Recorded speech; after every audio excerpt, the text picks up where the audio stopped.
I stand here as a testimony of what faith can do for you, of what community can do for you.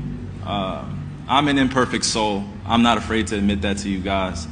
I've been through a ton of SHIT, just like a bunch of you guys, and I've tried my best to move forward with the grace that it takes to understand where you come from while still trying to balance out how to be normal out here. So this vessel that I incarnated in on this beautiful earth, I'm grateful. I wouldn't trade my melanin for anything in the world. I love it. I love it.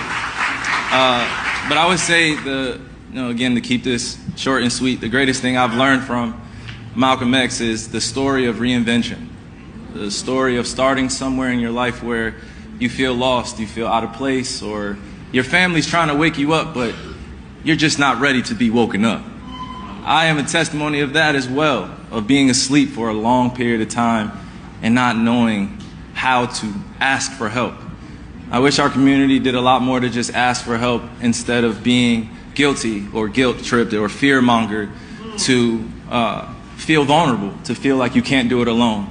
So I stand here as an example, not as an athlete at all. I don't even want to be remembered as that.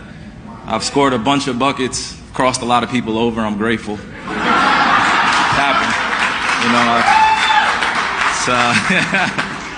I've had the opportunity to go against the best of the best in the world, in my field, in my industry, and I noticed something different about myself over the past few years that I want to explain to you guys, and again in short form. Mark, okay, thank you.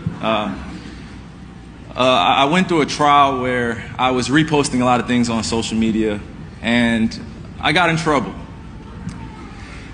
And I had to deal with that accountability runway, or learning about my history. And I think it was the greatest thing for me, because I would not be able to stand here with pride and dignity and my spiritual integrity intact unless I went through that.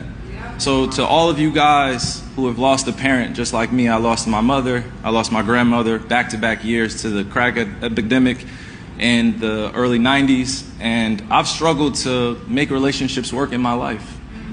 I was just a kid with my little sister, or excuse me, my bigger sister. She's 14 months older than me. I call her my twin. And one thing my dad always tried to make sure we knew is, if anything ever happened to him, make sure we knew how to carry forward.